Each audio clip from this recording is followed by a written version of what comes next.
Hello, hello. Eugene, you missed out on our fabulous intro. I What know. happened to our fabulous intro? The one that goes Supernatural Confessions. Yeah, let's do that. Is it too late? Okay, rewind. Okay. Player.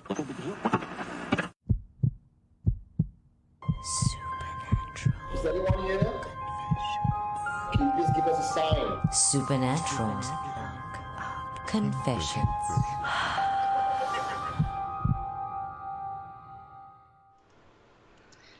You think creating or rather paying a website to actually create these intro videos is free, is it? You gotta come out with a bit of money, I spend my hard-earned money, create the nice video, and then you don't even use it when our podcast starts. You What's have, up with that, bro? bro, if you are seeing my screen right now on OBS, right? Have you seen the number of layers? It's been increasing every single episode. Today we have the most number of layers on OBS. But bro, you're a pro. I know. You got me there, man. All right. Well, welcome to Supernatural Confessions, the podcast, live on Facebook Live. And of course, this stream began a few weeks ago when we started the circuit breaker measures here in Singapore. Supernatural Confessions is all about talking about paranormal, supernatural, myths, legends, and of course, most importantly, a chance for myself, Timo, along with my co-host Eugene Tay, to drink lots of alcohol. In fact, Thomas actually already dropped us, and every week, this is his first question: what are you drinking tonight? Tonight I'm drinking my red wine McQuakan Shiraz. Yes. And the reason why over the next few weeks you will hear Eugene perpetually drinking McQuakan, I'm pretty sure that's not how it's actually called, what it's actually called or how it's pronounced, it's because he literally rated all of NTUC Fair Price, right? And he bought the entire stock. Yeah. Because I was out of red wine last week, so I thought, okay, I'm gonna go down and get myself some more stock, and then I saw this. They have not restocked that red wine at all, so I one shot sapu everything. Yeah. So every day I've been drinking a bottle of red wine every day. Nice. It's a Shiraz as well. And Yes. to go along with his red wine, Eugene Siki Atas, he's also enjoying some very high-class cheese. Exactly. And Yeah. it's a bacon-flavored laughing cow cheese. Not just a laughing cow. No, not the plain one, but the bacon-flavored one. Yeah, laughing cow. He knows how to spend his money. All right, Thomas, as always, or at least since last week, I'm drinking my Lagavulin whiskey, aged 16 years. And, hopefully by the end of tonight, depending on how much we're actually going to be talking and drinking, I may have to open a new bottle next week, okay? But in the meantime, for those who are not interested in what we're actually drinking, let's proceed with the show, okay? Well, I want to say a yeah. big thank you to Eugene Choi, who just dropped us a message and says, "Guys, I sponsor your next opening." Really? Yeah. Wow. What are you going to sponsor I it? don't know, but thank you so much for the thought, Eugene. We'll talk about that later on after the show. Okay.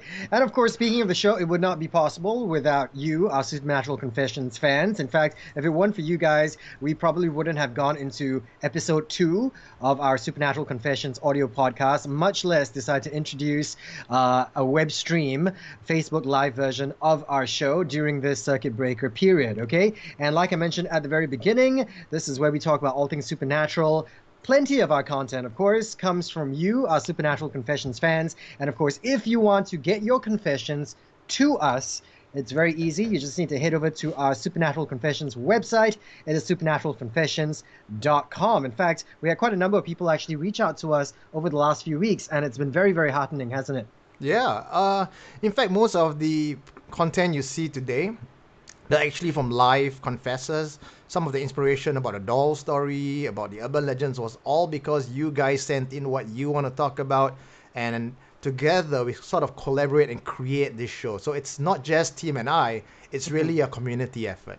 Exactly. And one of the good things about bringing our show onto a live stream is that we get to see what your questions are almost instantaneously. Okay, so we need you to interact with us. We need you to engage with us. And whatever it is you hear us talking about tonight, if you have questions, you have input, tonight's topic is about dolls. If you've heard or you know of any haunted doll stories, reach out to us in the comments as well. And we will try our best every now and again to look at the comments and try to respond to you either by typing it out or on this show itself. But before we actually get into tonight's topic of dolls, haunted dolls. Well, we do want to once again thank all the people who have actually reached out to us with their stories, and thanks to the fact that we're now, doing this thing on OBS, which is the software that lets us integrate, visuals, cameras, sounds, and things like that. We actually have had some people actually send us audio clips of their stories. So, why have us read it out when you can read it out to us as well? Yeah. And today's episode, we sort of things that we want to talk about, like you mentioned just now, was about dolls. And this one is actually very close to my heart because two of the main featured story was actually something I was personally involved in. So you guys can get to ask me any questions. This is the best time to grill me, to get some information that's not out there on the internet. Today is the day. If you're watching this live, it's your best chance to ask me questions. So just leave them in the comments below. Okay, all right. Because a lot of the times the comments that have been coming in haven't been about questions. They've been about making fun of Tim O and his obsession with the Pontianak, right? And I believe we actually had one confessor who actually reached out to you over the week to share with you a certain story about our nice long-haired friend. Yeah, your girlfriend, Tim. And I'm not talking about the confessor, I'm talking about the Miss P. Chickpone. We have all heard about the stories of how the banana tree, you would have a Pontianak in there. And everyone just assumes that you just have to hammer a nail, tie a red thread, tie it to your toe, and voila, all of a sudden you're going to have a Pontianak visit you in your bed, right? Yeah. But there's more to it. And this next confessor actually shared with me what her grandfather told her because she grew up, or rather her grandfather grew up in a kampong back in before Ang Mo Kio was Ang Mo Kio today, where there's banana plantations and bomo was like the norm. And he shared this information with her directly. And what she said to me was, my grandfather, he works in a morgue. He has no sense of humor and he doesn't know how to lie. So he told me the story and I believed him. All right. So, of course, our first confessor tonight is Serena, and this is what she had to say. My granddad told me this story. It's about him and his dad cousin who actually got himself a Pontianak. Okay, because the cousin loves money a lot. So one fine day he went to the Kampong Bomo and asked, hey, I really need to, get some money, win money. I want to be rich. So of all the things that he chose, okay, the Bomo say, you can go and get yourself a Pontianak, So he did lah. So I think the SOP was to actually get a red thread. And the thread has to be those that you get when you see when you go to the Chinese funeral, that little red thread. And then it has to be weaved in, braid in into a thin string. I believe with maybe his hair or whatever, or I don't know. And then he has to go to a banana tree, which is not too old and not too young. It has to, I think there's specification one. I remember he mentioned. So he went and found this banana tree behind his kampong hut. And I think midnight at time, he did the prayers, put in the offering, and hammered in the nail right in the middle of the banana tree in the center of the trunk. And after some time, he tied the string from the nail all the way to his little toe on the right foot, if I'm not wrong. And the Momo told me, said, you have to do it every night. Which led me to believe maybe that is like the feeding tube or something. So he did it, and then for the next few years, he really went rich, like fata, everything he touched, like literally turned to gold. 40, he get even those illegal gambling also he won. He became quite rich, and they managed to afford a HDB. I remember, but unfortunately, this uncle he passed away, and it was in an accident or he fell ill. And after that, of course, when he died, Miss Pontianak didn't have anybody to hang on to, and the string broke because the wife did not know. I think the wife was my grandma's neighbor or something. So the wife did not know, threw away everything, and even that red string, but did not remove the Pontianak. And according to my granddad, she haunted them like no tomorrow. Even when, I think from what he said, he told me that the wife, when she was taking a bath, right, when she looked up, right, her head is always there at where the lamp is. And then this happened for a few years. Then his children fell ill. And then finally, when they meet my granddad again, my granddad suggested it might be something that he did. So you should better go and find that your original bomu, or find a bomo, or you have to go to the temple, whichever. So I believe she went to a Chinese temple and got the donkey to find out what happened, and it was found out that she removed the string, but she did not remove the nail, so the nail is still at the banana tree. So she, Miss Pontianak, can be only released if they remove the nail, and it cannot be the wife, it has to be a guy. So actually they got the whole thing. Then I believe my grandfather was involved, and then they went to the kampong and then did a lot of money home, and then removed the nail, and then finally the haunting stopped. But he was very specific. He said it has to be that thread with this, I don't know, hair or whatever, and he specifically said right foot last toe. Wow. And there we have it. Last foot. Right foot, foot, last toe. Okay. Now these are very, very important bits of information, because like you mentioned earlier on, Eugene, when it comes to summoning a Pontianak, right? Many people think, oh, you just need to find a banana tree, tie a red string around it. So it's really, really interesting to know from Serena that there are actual specifications that you need to keep in mind, even from the kind of string that you use, and which toe you need to tie it around, and even the type of banana tree you use as well. She said it cannot be too big, it cannot be too small, it must be just right. It almost feels like, that Three Bears, Goldilocks and the Three Bears. This porridge is too hot, this porridge is too cold, this porridge is just right. and that is the thing with rituals, actually. We all think that sometimes when we do rituals, when it's passed down from oral tradition, that we think we can just skip steps and it will still work. But rituals work because of the certain steps. It may not sound logical to people, but there are always some reasons for it that is lost in time.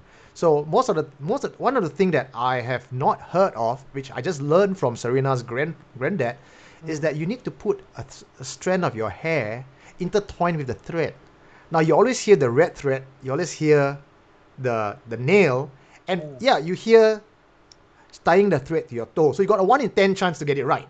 Okay. But no one has ever talked about putting your hair together with the thread. Now if you look at other occult practices and other black magic rituals, it always involve almost certainly some form of hair or nails.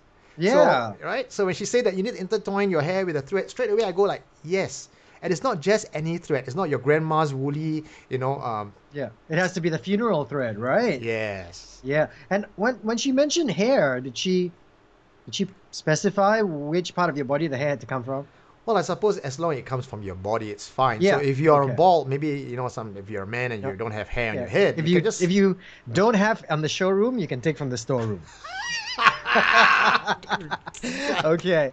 All right. So thank you very much, Serena. That was just the very first of our many confessions that we're going to hear tonight. In fact, just to give you a little bit of a rundown, a little bit later on, we're going to hear from one of my friends. Her name is Shu. All right. And she recently came back from Thailand, where, she went out for a night, came back to a hotel, and, well, let's put it this way. She didn't come back alone.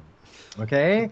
And I'm not talking about some, CD guy she picked up at some go-go bar somewhere. We also are going to hear from Mohan and an interesting story regarding Kropo, okay? Plus, we're going to have E.T., our resident debunker, come and join us on the show, of course, to share with us after examining one of our stories tonight and give us any alternate ideas or alternative reasons to why things panned out that way other than just supernatural behavior. Okay. In the meantime, though, I want to say a big hello to a bunch of people who just joined us, to Maymay, to Karen, to Ron, and to Esther. Sorry, I'm not wearing my glasses tonight. Like, this is one of the hazards of being vain, right? You don't wear your glasses because you're on camera, and then you cannot read anything. So I'm going to have to depend a lot on Eugene, based on some of the messages to reply you. Oh, and one person we do want to say a big thank you to is Geraldine, all right, who has since become, a very important part of our Supernatural Confessions team. Plenty of the stuff that you've been seeing on our Facebook page has actually been researched and posted by Jerry. And Jerry has also basically been cracking the whip lah, okay? Because Yeah. Eugene and I are very slow, so she's like, you must talk more, you have to do this, you have to do this, okay? So she's collated a whole bunch of interesting stories as it pertains to our topic tonight, which is dolls. And you can actually find these links. I believe Eugene's going to be posting them up on our Already main did, website. my friend. I was Wow. one up on you on that one. So if you go down to our website, where everything you can find is right there in one single place, www.supernaturalconfessions.com. If you don't know how to spell it, it's right here, right above my head. You can see just right there, where you can leave your stories, send your confessions, but also on the main page, if you scroll down just below the video and the blog entries, I've put up this week's featured Facebook post. And I've Okay. included 10 of my favorite doll stories right there. Nice. Okay, so once again, thank you very much, Jerry, not just for posting these things up, but of course whipping Eugene into shape. See, 1 week with her on the team, you see how fast he's working already, right? Okay, so let's get straight into our story on haunted dolls. Okay, obviously there have been many movies that have come out over the years. When you think dolls, you think of things like Chucky, you think of Annabelle, Yep. which I still haven't seen, by the way.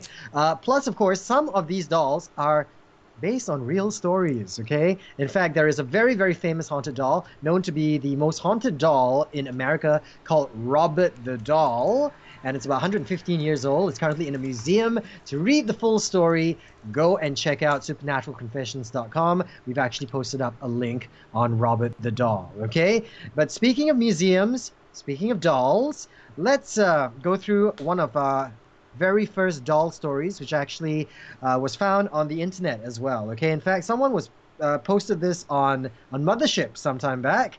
Okay, and I actually paraphrased the story just for timing. Right, it came from someone who used to work in a privately owned museum.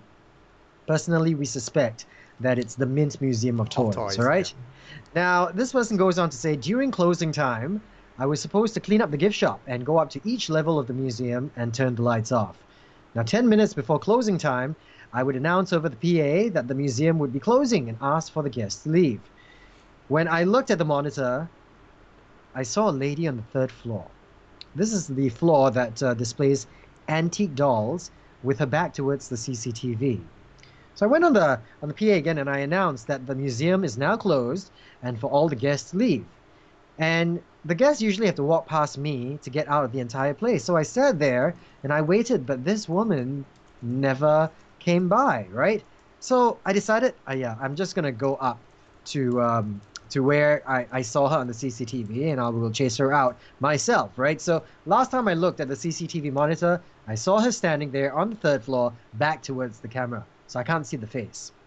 So when I finally got there to the 3rd floor, the doll room was very creepy. In fact, out of all the rooms, the doll room is the only one that really creeps me out. I forgot to bring my phone with me, so I had no flashlight. So I just walked in trying to spot the lady, but by the time I got there, I saw the space where I knew I had just saw her. And there was no one there. And I know she didn't pass me because I took the only way that anybody could have come back and forth. So if she had left, she would have passed me. Okay, so I just saw her on the camera. Now I go there, there's no one there. So I scrammed. I got out of there as soon as possible. Okay, fast forward, there are a few other stories as it relates to the to this particular museum, but they're not doll related, so we're not going to cover them tonight. But this person actually went on to say that on his last day working at this museum, he heard that the boss actually called in a priest or some spiritual practitioner to actually bless the place because a lot of people had been quitting, a lot of people had been seeing a lot of things, and this was just causing a lot of problems. Eugene, what do you think? Do you think this is a very, very supernatural story, or do you think it could be a chance that maybe that woman just, walked away and she missed her completely? I spent many late nights at that particular museum. I won't say which. I think it's Mint Museum of Toys. And really, it's not as scary as what the writer has said. But there's a big but here. When you're keeping anything old, you're keeping anything vintage, there's also something called residual energy. And when Right. you have a whole room of residual energy combined together, it is not unheard of when it attracts other entities to that place. And like one thing is accurate is that place has no sunlight coming in. And you don't need to be a genius to know that. Even your grandmother will tell you, you need to air your room, you need to let sunlight come in because entities like to hang around places where it's dark, especially damp, and it's devoid of sunlight. Now, when you Actually, now wait, hang on. One of the reasons, in case there's anybody watching is wondering, like, why would you have a room that has no sunlight? You have to understand that a lot of these artifacts are very old, and there's such a thing as light damage. Okay, exposure to light can actually affect these items, and because they're trying to keep them in pristine order, these ancient items, they, sometimes they don't even let you take, flash photography when you're there. The lights that they use are very, very special lights. They don't shine directly at the objects, and of course, most importantly, they have no curtains, no windows, because sunlight is not allowed to reach these items. Yeah, and just for you guys who have not been there, if you're thinking about a room full of dolls that look like Annabelle, no, they don't have Annabelle-looking dolls over there. A lot of the dolls are very old-fashioned button-eyed dolls or metal tin can dolls. So even if there was an entity in that, when you look at that, it doesn't seem scary. But I would almost be very sure, because when you look at any museum in Singapore, you have Asian Civilization Museum, National Museum of Singapore, Peranakan Museum, maybe not the Philatelic Museum because maybe ghosts don't like to haunt stamps, but every other museum in Singapore seem to have haunting stories. So I'm not going to... I truly believe that whatever this guy said about the place being haunted, pretty sure it is. Okay. Well, this is not just exclusive to the Mint Museum of Toys. In fact, you've been to most museums, and it's kind of a common story, right? I mean, that people say when it comes to museums in general, they're usually haunted stories. Even I've heard stuff about our National Museum as well. Yeah. So, okay. Also, I just why I'm laughing is because Esther Tan said, Eugene, you sneeze. It must be the hantu, because in one of the episodes, I mentioned that one of the signs that an entity is around is when you start sneezing. Really? Okay. Well, of course, Eugene blames everything on the hantu. Like, if he coughs, it's the hantu. If it's a cold, it's the hantu. If he has an orgasm, it's probably the hantu too. The phantom hand. Also, Tim, the audience wants to know, which do you prefer, Annabelle or Chucky? If you have to be trapped in one in a room, would you prefer to be trapped with Annabelle or Chucky? I really like Chucky. I mean, aside from the fact that he goes around killing people, but one of the reasons why I've always loved Chucky is that he has got a very got a very wicked sense of humor. You know what I mean? Yeah. Whenever he kills somebody, he's got like the best one-liners before that. You know what I mean? Like, I kill me. No, I kill you. Him and the other guy who I really love, Freddy Krueger. You know what I mean? Those two I just love to death, mainly because of their sense of humor. Annabelle, because I haven't watched her, unfortunately. Oh, yeah. I don't even know if she... Don't spoil it for me, because I haven't seen it. I don't even know whether she talks or very much about the Annabelle doll. So until I watch it, for now, it's easy for me to say that I would pick Chucky. Yeah, but you see, what's really disconcerting for me, Tim, is Chucky... Conjuring, or the Annabelle doll, or the Annabelle series has been around for so long. The fact that you have not caught it just kind of tells me that you might actually be kind of scared to watch the show. Oh, you know what? I'm not even going to deny it. I probably am very scared to watch it, okay? And I'm going to tell you, I mean, I've seen bits of The Conjuring, all right? Yeah. And bits of what I remember, there isn't any like super Hollywood special effects that comes out of it and it really freaks you out, right? A lot of it, from what I remember, is just, little bits here and there. Suddenly something gets thrown across the room and it gives you that shock, right? You gotta go watch it, man. I don't want to ruin it for you, but so I feel like, if it's like watching Paranormal Activity. I mean, the first time you watched it, it was thrilling. It was very scary. But then they tried the same tricks on Paranormal Activity 2 and 3 and 4. And I was like, by the time I reached the last one, right, I was like, yeah, I kind of wish I didn't. I had just stuck at one. Like, you can't have Blair Witch, the sequel. It just doesn't work. Yeah. So because I had seen, the first Conjuring, at least bits of it, I'm almost worried to watch the second one, or the Annabelle series, because I feel like, what if it's just more of the same? Yeah. Well, you know what? So for the audience watching in, the regular people who usually host horror movie nights, so maybe here's a food for thought. Esther, you might want to, stream Annabelle next and invite Tim to come and watch with us. Okay. All right. And then we need to all, put our faces on camera, right? So we can see who's screaming away like a little girl. Probably Eugene or myself. But speaking of haunted dolls, Tim, I know one of our viewer today. His name is Elvin De Cruz, and he is terrified of dolls. So for this next story, I'm going to share with you. It was an accidental investigation. Like, Right. I found this story online. It was very popular at that point in time. Everyone was talking about it. It happened in Hougang. Oh, Right. okay. There was a doll that was left under the tree in Hougang, and I'm going to show this picture to you guys. You all might remember this picture. It was in 2014, I believe, 2014. They found a doll under a tree in Hougang with the eye wrapped around that. Let me see. Let me try to see if I can find that picture for you guys. There we go. When was this again? I think it's What year was this? June 2014. June 2014. Yeah. They find a doll that's, underneath a tree. Why were people even investigating? It could be just someone who just decided to, toss a doll away. Unless you're looking for a litter bug, why would you, why would everyone even pay attention to a doll under a tree? The difference about this doll is, unlike any of the kind of child-friendly dolls or even Barbie dolls, this doll has those vintage very European style dressing. It's cinch. When you look at the doll, the fingers, the face, the features, the hair, it looks very lifelike. But what was the most curious thing about it is has an Arabic word, Bismillah, written over a piece of cloth and tied around the eyes or the head of the doll, like what you see in the picture right now. Right. Okay. Do we know what the investigators actually concluded? I mean, was this witchcraft? Were they trying to summon a jinn? What was the point of this? Was this a protective a doll? Where they were trying to clear a curse? I don't know. Why I would consider this a very exclusive and very special episode is because I was holding on to this story for the last 6 years. After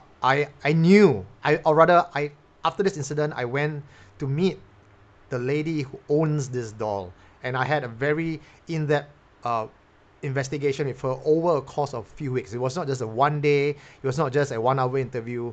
I was spending time with her. I went down to the place. I had my gadgets and everything. Obviously, I can't show you pictures of the house, but I have the answer for you, team, for whatever you ask. But before I get to that, I want to ask you this. Would you, or anybody out there who's watching this now, leave something in a comment for us?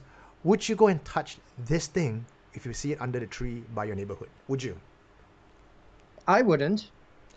Right? Because I'm going to read out. We've always been told you just don't go around touching stuff.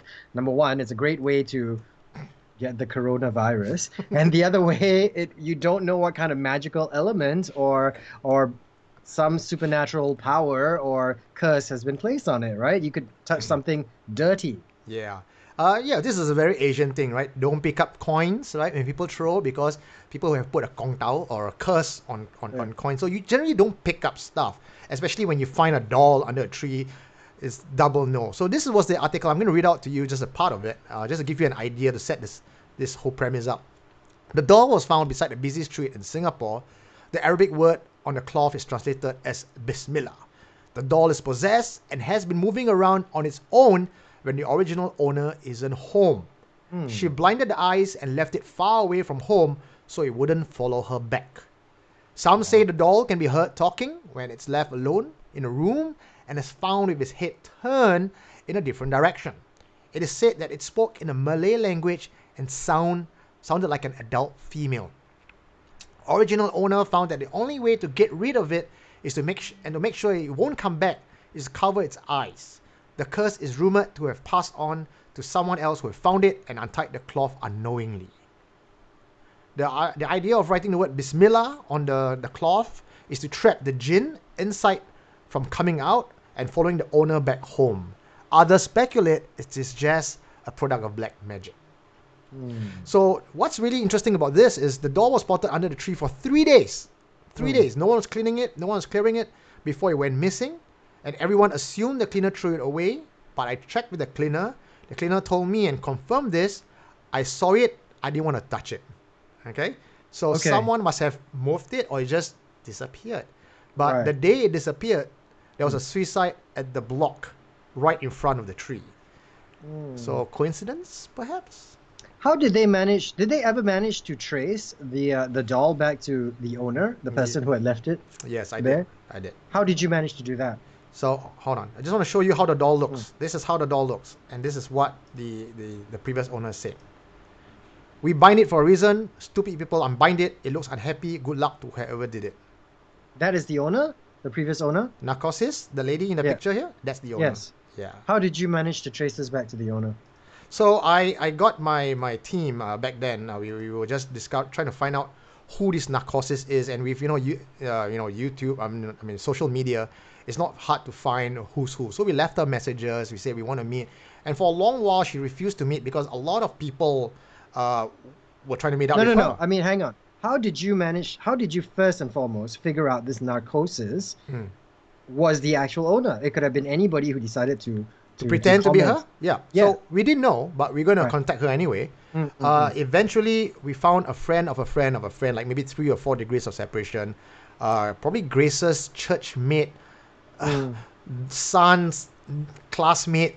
It's like quite convoluted. Right. But we got to her, and she actually showed me photographs of the doll in her home before it was discarded. And when I went to her home, I saw a whole shelf full of other similar looking dolls. Right. So Okay. so I sat down and I said, "Tell me the story." And after a while, she was very defensive at the start. She thought people just wanted to just bash her, not bash her physically, but to call her bluff or to call her names. And that is the problem with a lot of people who are facing supernatural experiences. We're scared to talk about our experiences because people will always call us bluff. But when she realized that I actually believe in her and want to talk to her about it, she showed me photographs. She sent me photographs on top of that as well, that her room is haunted. And this house that she stayed in is not her place, but it was her boyfriend's place.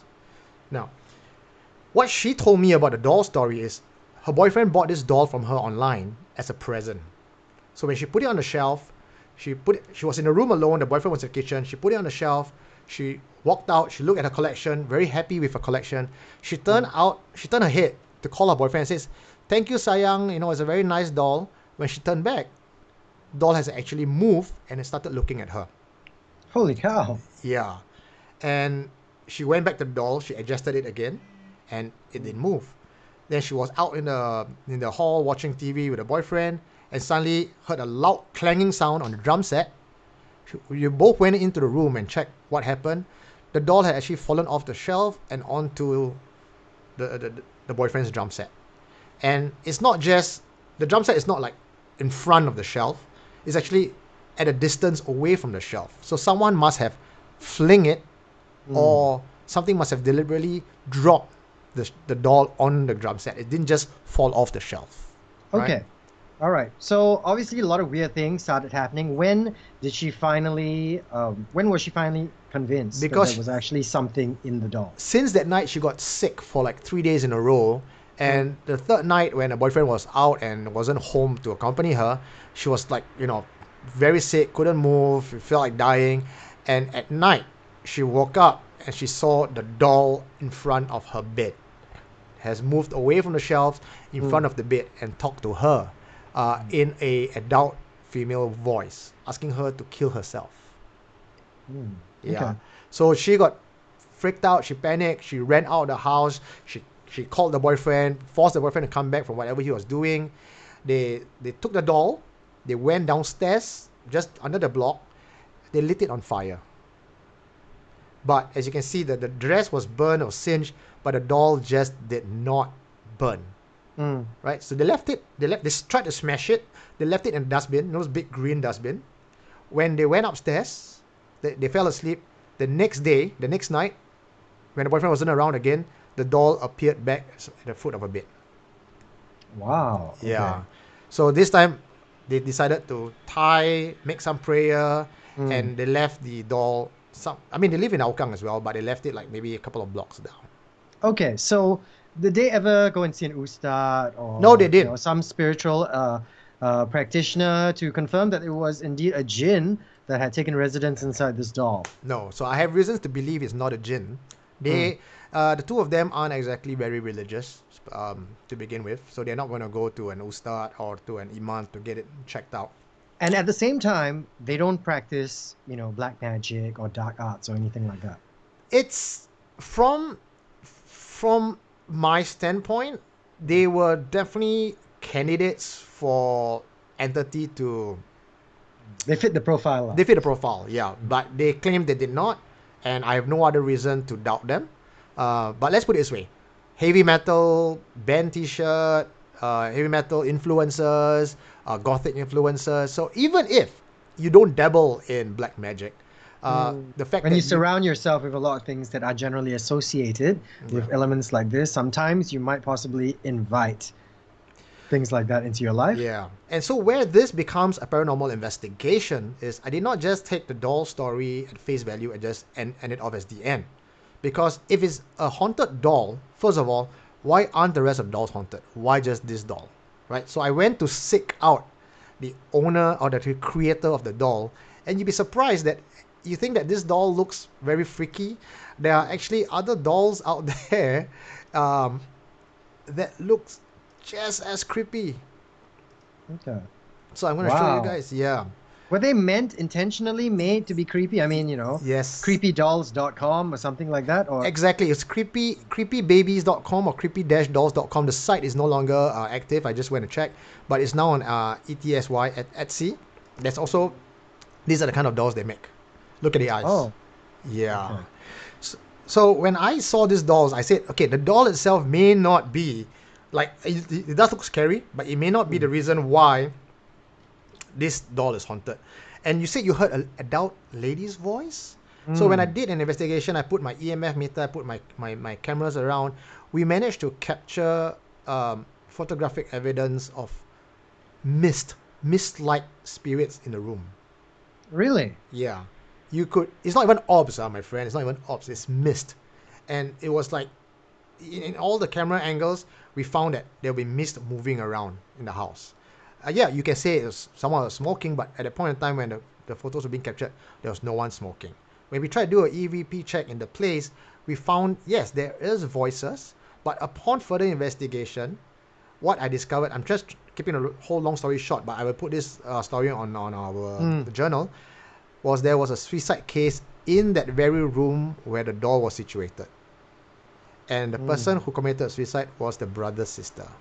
Because he said she was hearing voices telling her to commit suicide for many, many years. Eventually she did. But this is before the doll was even introduced into the home. Yes. Okay. Yeah, so this is a story you don't find online. This is a story you don't find written anywhere. It's from my own personal journal.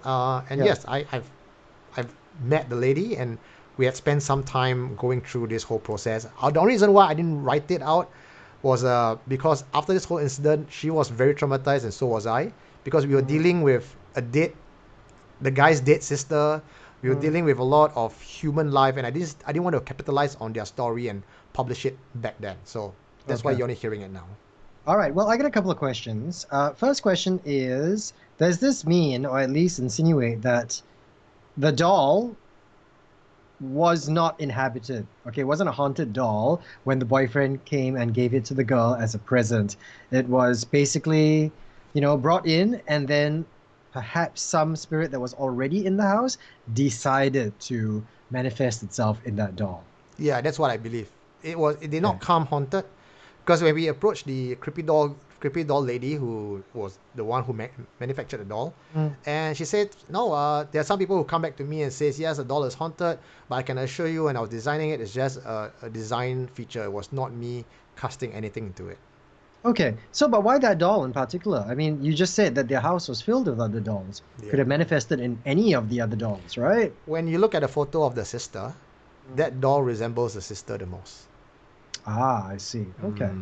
And the next question, just go back to your interview with the cleaner, right? Yeah. Who told you that someone actually committed suicide that day. Related? Well, we don't know. We can always say it's just a coincidence. But because the suicide, do you know which floor it came from, which house it came from? I didn't get that much information from the suicide case. But all this is just from word of mouth, from rumors. People, someone just told me, oh, this block, someone had died on the same day the doll went missing. So yeah, it's definitely food for thought, but I cannot use any of that as evidence of a haunting. But it's just interesting to see that there is a coincidence involved. And, when such things happen, it's definitely something that's going to trigger conspiracy theories and a lot of people just trying to put everything together. All right. Well, we did talk about dolls. We talked about creepy dolls, but it's also worth mentioning that not all reportedly haunted dolls are scary looking. Okay. I mean, those of us who are a lot older, remember back in the 80s, there was something called the Cabbage Patch Dolls. And of course, there was a, rumor, and this rumor was so detrimental. I mean, we don't know whether or not there was any truth to it, but it was so detrimental once it got out there that it basically spelled the end of the Cabbage Patch Dolls. People believed it, mass hysteria, and that was that the dolls were haunted and that they were tools of Satan, right? And yeah, sure, a lot of us would go, yeah, lah, that's so rubbish, right? But back then, something like that was enough to ruin, a company's reputation, all right? So whether or not the dolls were haunted back in the day, we really don't know. I'm sure there were rumors that the Care Bears were also haunted as well. Teletubbies. Although Teletubbies are a little creepy, I will say that, Yeah. Uh-oh. Yeah. All right. So we have more, of course, of Eugene's stories, personal investigations into haunted dolls. In fact, in just a little bit, of course, he's going to tell us about one particular story that has made its rounds, here in Singapore for decades, of course, and that involves a Barbie doll, specifically over in Pualu Ubin. Okay, we'll get to that in just an itty bitty. If you've just joined us, welcome to Supernatural Confessions. Tonight we are talking about haunted dolls. If you do have any stories of your own or questions, share it right below in the comments section. All right, but over the course of the week, we've also been putting together, collating stories here in Singapore involving dolls as well. And the next one I'm going to read involves 3 girls, all right? It's called 3 Girls and a Doll. Now, it reads like this. I have a sister. Her name is Maria. And I have a cousin called Zubaida. One day, Zubaida came over and stayed the night with Maria and myself. Now, we decided to sleep in a double-decker bed. Maria slept on the top bunk, while Zubaida and I slept below. And we couldn't really sleep that night because we spent, a lot of time just chatting with each other. Eventually, Maria was the first to fall asleep. And remember, she was sleeping on the top bunk. I turned to Zubaida, who was sleeping next to me, and I saw her playing with some black hair next to the wall. Now, we initially thought the black hair belonged to Maria, who was sleeping on top, and it was hanging down from the bunk. But then I noticed that Maria was actually sleeping on the other side of the bed, right? So then it couldn't actually be her hair that Zubaida was playing with. So we thought, okay, maybe it was a doll's hair that was hanging down. So we didn't pay much attention to it. We went to sleep after that. The next morning, we got up and then we looked at the doll, and the doll's hair was blonde now. And that was the only doll that was on the bed. So if it couldn't be Maria's hair, and it couldn't be the doll's hair, then whose hair was hanging down over the bunk, and whose hair was Maria playing with the night before? Dun, dun, dun. I have no idea. You know what I think? What? It must be the hantu. All right. Well, of course, that's just one of the many doll-related stories. I mean, very few things in the world of paranormal stories, right? Always have as much impact as something that is child-related, because children are meant to be pure. So that contrast is always even more gripping.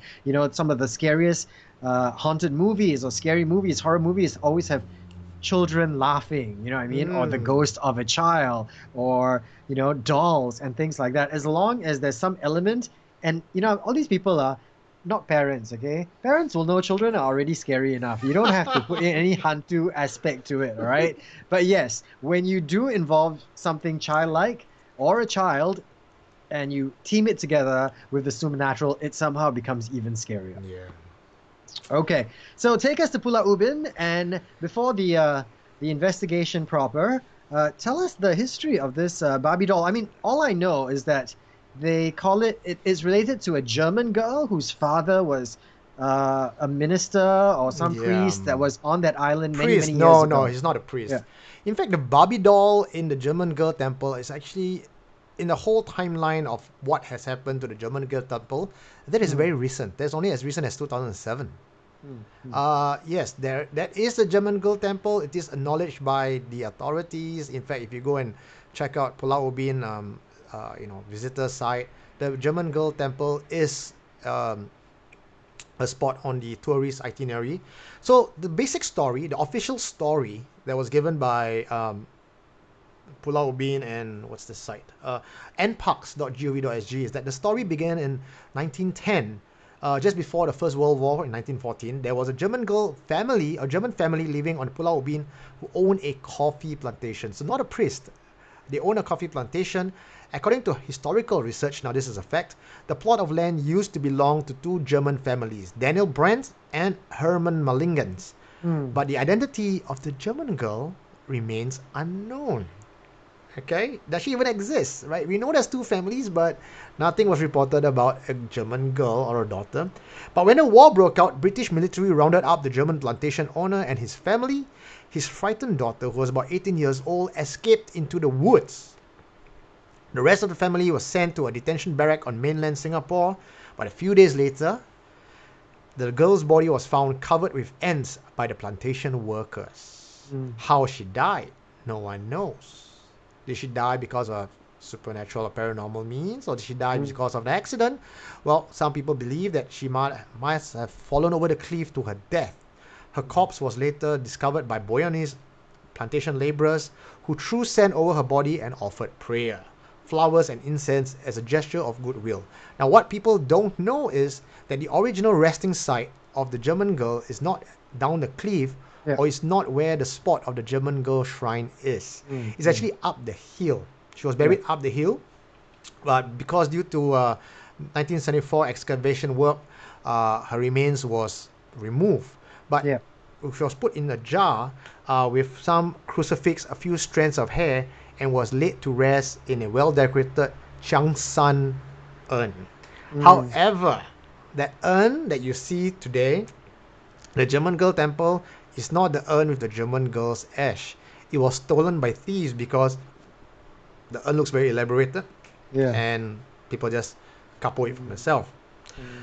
So a lot of people go over to the shrine, and how she attained her deityhood is because, and this is not the doing of any individual people, but people who claim that when they go and pray to the German girl at the German girl shrine, they win 4D. So people started flocking over the German Girl Temple to ask for 4D. So it's been over 100 years now. Attempts have been made to contact the family or the family lineage back in Germany, but they either can't find it, or there was no public records. Now, the interesting part about how the Barbie doll came about was that Mr. Sate, who was Mr. Sate's I think one of his family member, he goes by name of Mr. Sate, but actually he's one of the main head of the Pualu Ubin kampong, right? He had a dream sometime in 2007 telling him to bring a Barbie doll to the shrine, right? And story was that before he was even a Pualu Ubin resident, he was actually on mainland, and he had this dream not knowing where the shrine was. So he just went to buy a doll, traveled to Pualu Ubin, found the shrine as how it was in his dream, and put the doll there. And since 2007, the doll has been placed there, and everyone has been going around giving that shrine some form of reverence, respect. Token. No, I mean, there are multiple stories, of course. They all have something in common. Of course, the German girl, the fact that she passed away. I've heard the fact, the part about how she fell over a cliff where the quarry is and covered in ants. Other things that I heard was that she was very, very well loved by the Boyanese plantation workers who were around that area, and that's why they held her in such high regard. a couple of things that you mentioned earlier on, like when they had to move the original shrine because of the excavation works. I heard that there were actually some pretty um, remarkable things that happened. Okay, people were getting signs. They were having really, really bad dreams. In fact, the natives had been pushing back against the authorities, saying, "Please don't make us move this shrine," because they had been warned. You know, what I mean, bad things will happen if you actually move the shrines. People were waking up and speaking in weird languages, almost like they were possessed. All right, and eventually, it took quite a lot before they could appease the spirit to, accept the new placement, the new shrine, the new home that they actually built with her. And of course, they say one of the reasons why the original urn that she was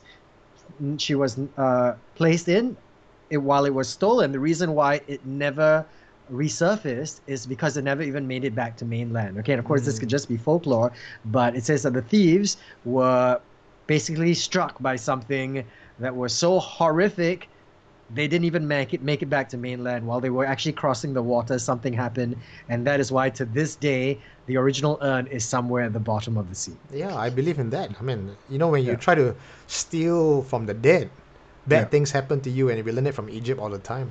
Yeah. But what I found out is that the shrine no longer have the spirit of a German girl. In fact, it is now inhabited by a spirit of a man, an old man. Do we know, like, who came up with this, or who said this, and why do they actually say this? I did an investigation there. I'm going to show you a very, very short clip, just about slightly under 2 minutes, but I'll tell you more after this.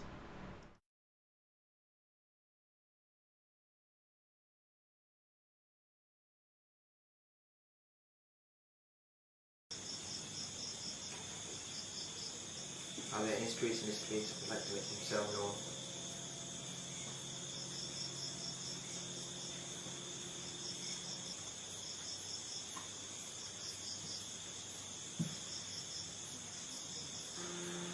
Was that you moving behind this altar?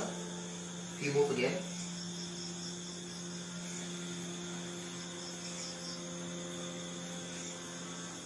Behind? Behind the shed. Behind the shed. Let's go. Let's go.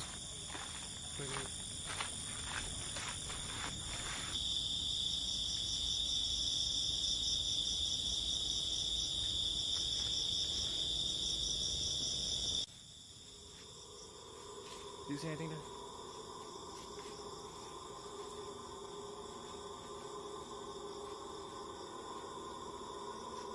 Chris, anything behind there?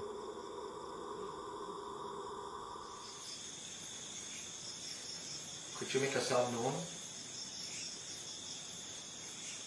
Remove something? Make the candles flicker? Or make some sound so I know you're here?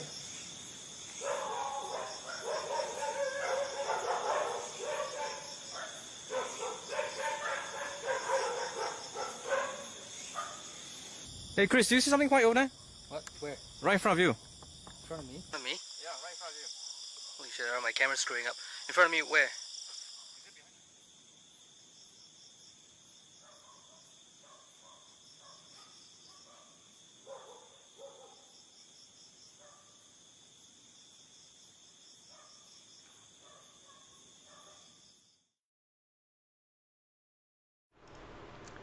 Jen, jen, jen. So did anything happen that night? Yes. Did you capture anything on camera? all like our apparitions? all our devices went out. Our camera were fully charged, but when we started recording, they couldn't record. It was on the battery were flat. The tapes were the recording were full. But when we left the place, everything could work again. Okay, so even though it didn't get captured, no EVPs, no audio recordings, no camera, tell me what you saw with your naked eye and what you heard with your own ears while you were there. So I was I was in the temple on my own. The rest were outside because this is what we call in paranormal investigation the isolation portion. We do not bring too many people into the room because our chi, our aura, or anything could actually be there to disrupt our investigation. I didn't have any handphone on. We just have our devices and everything was outside. So what happened was when I was inside, we all assumed that in the German girl temple, by virtue that it looks so run down. Okay, obviously now if you go back there and you see it, it's been revamped in 2015, but this was in 2014. It was all dilapidated and looks freaky as hell. There was absolutely zero light. The green lights that you see was all from our night vision cameras. Inside the temple was all just lit by candles. And having a doll beside me, just me sitting there itself is really a very, very scary situation. But as an investigator, you just got to sit there, push the fear from your mind, and focus on the sound and ask questions. When we do such lockdown, we try to make contact with the spirits. We have our recording devices, and we try to record sounds. I started asking questions, and I could hear things moving in the shrine. It's not a big shrine, bro. It's probably the size of a new HDB bedroom. Very small. But when you say you hear things moving, because obviously there were some candles and things like that, I could see the lights in the video. You couldn't actually see anything moving. Though. I cannot see anything moving. You as audience can see me because, well, you're looking from a lens lit up and you see me. But when I see... Were you sitting on something or were you squatting over something? I was sitting on a small foldable stool. Okay, because from where we were looking, it almost looked like you were trying to do nasi kangkang. It looked like you were trying to squat over something. Yeah. It was a small foldable stool, the type you just flip open in army style, and you squat on it, right? And I cannot see beyond. Really, I put my hand out. I can only see my hand, but beyond that is all darkness because lights, the candle lights, right? But I could hear shuffling of someone wearing slipper, moving around the place. And this is midnight, right? It's so no wind. No leaves on the floor. It's not your teammates moving around. No. Everyone knows their role. They're not going to be 100 meters near the place so that we just don't, dilute or disrupt the investigation. But yeah, maybe it might be leaves, maybe. But when you hear shh, shh, shh, shh, shh, and the sound comes closer and stands in front of me, that doesn't sound like leaves already. Not the way leaves behave. Did you look up or you just look down when you heard something stand in front of you? I look up. Okay. But you didn't see anything there? Nothing at all. Okay. The rest of the guys, so I started closing my eyes and meditate because I tried to make contact. I couldn't get anything. I meditated. And I had a vision in my mind that it was an old man, a very kind old man who, in my vision, lay me down to rest. And he looked over me. And he just soothed me. And after that vision, I felt extremely calm. I didn't feel the fear of being in darkness. I didn't feel the fear of being isolated. I felt that I was very comfortable and I was very welcome because I was very respectful to the place. Before I go in, I lit the joss sticks. I didn't go in like, if you see Ghost Adventurers, come at me, bro. If you're there, fuck you. I didn't. I went in, I lit my joss stick and said, I'm going to stay here for the night. I'm going to do my investigation. I'm going to ask you some questions. Please bless me. And, don't show yourself, but I'm not here to do harm. So I guess that may have worked because I felt permission to stay. Okay. But, is that the reason why you assume that the doll is inhabited by a man? So I checked. That was what I felt. That I went out to check. So the guys outside, while I was inside being very peaceful, they were affected by white things flying around. They were affected by movement in the grass. Yeah, you could say it's animals, or you could say that it's the Pualu Ubin. There's going to be a wild boar, but what was happening outside when they had a group of people together was behaving more of in a pandemonium than I was in the temple, which was supposed to be haunted. So I felt extremely safe in that 1 hour I was there, locked down. Outside, they were rushing around, trying to go behind bushes, investigating sounds and trying to gain record. But as they saw something white, they panned their camera. One of the camera just failed. That's why in the video you saw, the green became purple for a while. Yeah. Because one of the camera just went flat. So outside, that's what they felt. So when I came out, I said, I don't think there's a German girl here, and I don't think there's anything evil here. I'm going to go check. And when we do our investigation in Pualu Ubin, bro, a lot of what you see in TV and all that, it seems like as if we gung-ho and go in and just, guns blazing, right? No, we went in and we asked permission of the village elder in Pulau Ubin to allow us to do this, and he was actually on standby. He was in his he was there in the town square waiting for us, staying up the whole night. When we went back to him, he brought me up to the Tua Pek Kong temple on the hill. Oh, sorry, before that, I said, I don't think there's a German girl there. I felt an old man taking care of me. He smiled. Okay. He smiled, almost saying that, okay, you have been given the sight. I know what you're talking about. So apparently he knew all along. He just didn't share it with me or with anyone for that matter. But because Okay. I came to him and I told him what I saw, he then acknowledged that, yes, that was his. I mean, he didn't have the same vision, but he knew it was a man. People in the village knew that it was, in his words, actually Tua Pek Kong. Right. Okay, but does that mean that you can only have one entity in that area? Could it not be Tua Pek Kong and also the spirit of the German girl?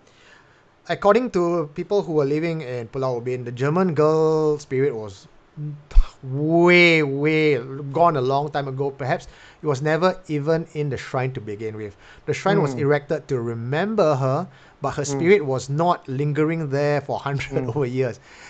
When you dedicate a shrine, you don't know what's the entity that's going to be there. But thankfully, in that particular spot, a Tua Pek Kong, which is a benign deity, took residence there and accepted the offerings from people. So people go there thinking they're offering to a German girl, which it's not even there anymore. Probably she's reincarnated and probably died a second life. Who knows, right? But that entity in that shrine is a good entity. Okay, I guess that's all that's important. I mean, if you're going to have an entity there, even if it's not the German girl, I hope it's going to be a good entity as well. Okay, and even to this day, people still go very much like they did when it was the German girl spirit there. They still go there and they offer their respects as well. Yeah, we have been getting a lot of messages, of course. Geraldine has dropped us a couple of things as well, saying that there is a Tua Pek Kong in the temple, very much like what you just mentioned. Someone also said that there's something else that the guys faced outside that wasn't the Barbie, based on what they saw in the video. So Okay. I'm not sure. You'll have to. I think you need to elaborate a little bit on that comment. I suspect some of our Facebook fans may have noticed something in your video that you posted up a What? little bit earlier. Oh shit. Okay, so please contact us later on. Maybe we might even play that video again, and then you can tell us what it is that you actually saw. Okay. Yeah. Any more questions, of course, for Eugene and his investigations? Please send them in the comments, and over the next few confessions, while we're playing them out, of course, we'll get Eugene to reply to you. All right. Now, while we're still on the topic of dolls, here is another story that came in sometime over the week. And once again, very big thanks to Jerry for actually compiling all these stories so that we could share them with you on tonight's show. And this story, okay, reads like this. Some time back, I went over to my ex-girlfriend's house for dinner. Now, after dinner, I was very bored, so I went to play with her niece, her nephews, and a bunch of other kids who were aged around 5 to 8 years old in one of the bedrooms. At some point, the 5-year-old niece tripped over an English baby doll. Now, this is the kind with blinking eyes, eyelashes. It was very ultra creepy. Now, after she tripped over it, she started crying. So I picked up the doll and I started to spank its bottom, and it worked. The niece started giggling, so I put the doll down on the ground and I went to the living room to watch TV. Now, suddenly my ex's older sister came out from another room asking which kid smacked her bottom earlier. Now, she explained that while she was in her bedroom, she was gazing out the window when someone tapped her lower back from behind. Now, the first time she ignored it and she brushed it off. She thought maybe it's one of the kids playing a prank on her. The second time someone came and smacked her bottom, she turned around and out of the corner of her eye, she caught a glimpse of a half-naked kid, or at least what she thought was a half-naked kid, dashing out of her room. So she decided to go out and look for that child. But when she came across all the children, they were all fully clothed. So who was that half-naked kid that spanked her bottom earlier? And is there any coincidence that when this guy spanked a doll, his girlfriend's sister ended up getting spanked at the same time? What do you think, Eugene? That sounds like a start to something kinky, Tim. But yeah, I mean, when you hear like a story about something that half naked that kind of looks like a child. There could be a number of other spirits that maybe because of their small stature, you automatically assume are children, right? Like maybe a toyo comes to mind. I don't know, Tim. I mean, I hear keywords, right? I mean, in this story, I hear half naked and spanking bottoms. So, yeah. No, but if it's a toyo, it's going to be green and it probably comes around to steal things. So this, I don't really know what it is. But again, dolls holding entities within them, again, Yeah. not uncommon. Okay, but is there any even speculation to be had that this doll was somewhat related to that, that little half naked thing that spanked the sister's bottom, because of this guy who spanked the doll, and then maybe a spirit in the doll went out and spanked somebody else? Probably, but then if you are a spirit of the doll, it's unlikely you're going to leave the doll to run Yeah. around and be seen. The whole Okay. purpose of being in the vessel is because being in the vessel allows you to operate from that. Inside the vessel, Yeah, right? you're not Okay. going to be out running around. So, you know what, Tim? They could be dealing with two separate entities at home, not just one. Or voodoo. Okay, and I know that sounds very, very, very cheesy, but you know how the whole stories that we hear about voodoo doll is you take Yeah. something, you kind of attach somebody Okay. else's essence to it, Yeah. and whatever it is that you do to that doll somehow gets done to Yeah. the other person as well. This sounds a bit like, for those of you who are old enough like Tim to remember shows from the Hong Kong show. Hey, bro, you're like all of 1 year younger than me, okay? You make me sound like some kind of ancient boomer, lah. Walao. Yeah, as I was saying, this doll we call Da Xiao Ren. Remember that? Da Xiao No. Ren? Must have been before my time. It's Da Xiao Ren is a Chinese belief that originated from Hong Kong, probably Taiwan, Yeah. where you have a doll or a figurine of a person and you cast a spell and you say that this person, this effigy is now that person, and whatever I do to this effigy, that person would feel. So they go like 打小人啊，打你的死人头啊，打你的死屁股啊, they just hit the thing. So maybe as she hits the thing, somehow that got connected with the cousin. I just it's a possibility, very wild, but a possibility. Yeah, and another possibility is that Eugene really knows how to joge. You see the way. All right, so thank you very much for indulging us tonight. Of course, we have been talking about haunted dolls, right? And we want to say thank you very much for all your stories. We're going to take a chance, of course, to run through some of the comments that you've actually sent in. Feel free, of course, to submit more of your entries if you have anything supernatural related, particularly as it pertains to our theme tonight. Aside from messaging us on Facebook or on the comment section, you can always go to our website, which is once again supernaturalconfessions.com. And why I was why I was distracted is Shermin Tan, Thomas, Geraldine, and a whole bunch of them are now posting up messages on our comment board talking about BDSM and spanking and Yeah, last week you were talking about vibrators. Tonight you're talking about spanking. I'm not sure I'm comfortable where the show is going. and Shermin Tan says, "What am I watching now?" Exactly. Well, you're watching Supernatural Confessions, so really, if you got a lot of stories to tell, someone who knows any stories, really, the best place to send it to is www.supernaturalconfessions.com. We want your stories. We want to talk to you.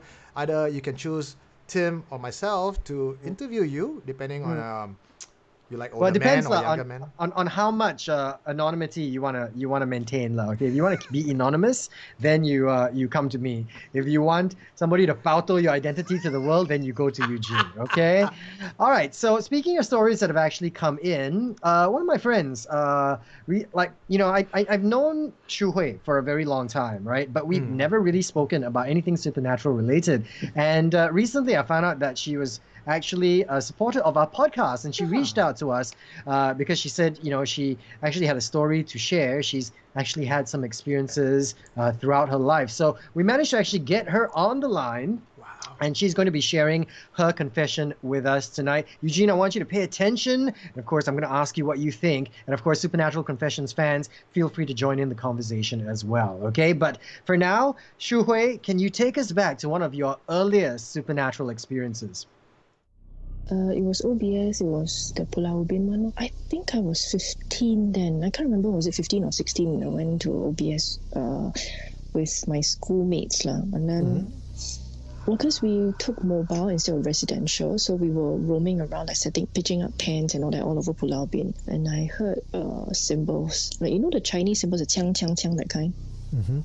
Yeah, so it was very loud outside my tent at around also 3+ in the morning. I don't know why. Then I heard this chiang, chiang, chiang, and it was so loud. And I woke there were 4 people in the tent. I woke everyone up. And then nobody could hear it. I was like, you're kidding? It's damn loud. It's as if it's just outside. They're like, no, there's no sound. Then I said, die. Again. You know? So the minute, and then everyone couldn't sleep, obviously, because I spooked them out. So then one of my friends opened up the tent. She looked outside. There was nothing. But they stayed out with me the whole night. And then when we went back into the tent, we heard dogs, wild dogs on Pualu Ubin just howling around us. Like weird howling sound. Yeah. Yeah, so they say that that's the dog's way of chasing it away. I don't know. So after the dog howled, the symbols stopped. And then the second night, when we were once again roaming around Pualu Ubin, we settled on this beach to decide to cook our dinner. I heard the symbols again. This time was really soft. It wasn't as loud because we were all crowding around the campfire. Yeah, the campfire. That's right. The campfire, and then cooking. And then when the minute I stood up, I could hear the symbols. Then I was squat down. I cannot hear again. I stood up. I was like, oh no, die. This time confirm. You know, yeah. What did you guys speculate? I'm sure you must have theorized. What is it you think you guys heard? I don't know. I heard symbols for sure. It was definitely the Chinese symbols. Okay. Definitely.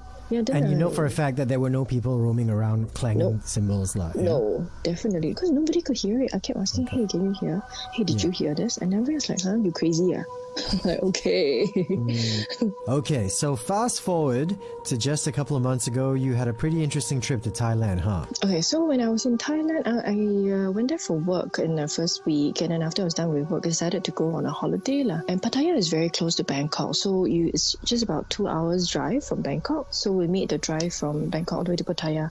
We got there in the afternoon at around 3, 4.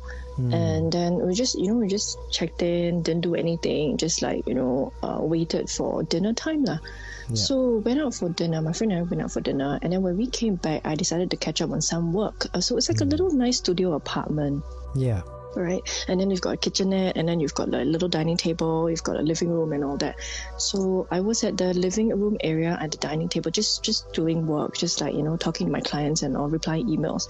And suddenly, this was the first day, and suddenly I heard this sound at the back, the room now towards the bedroom, and it was a very odd sound. I cannot really quite describe the sound, but to me it sounded like it was some form of hard plastic that was being manipulated, like a plastic bottle being crushed? Similar, but not so much like a plastic bottle. Like if I were to hear it again, maybe I know, but I cannot describe it now. It's just like this hard plastic thing. It's this crackling sound, like intense crackling sound. Okay, now I just want to stop you there just to get an idea. Yeah. Now you were staying in this room alone?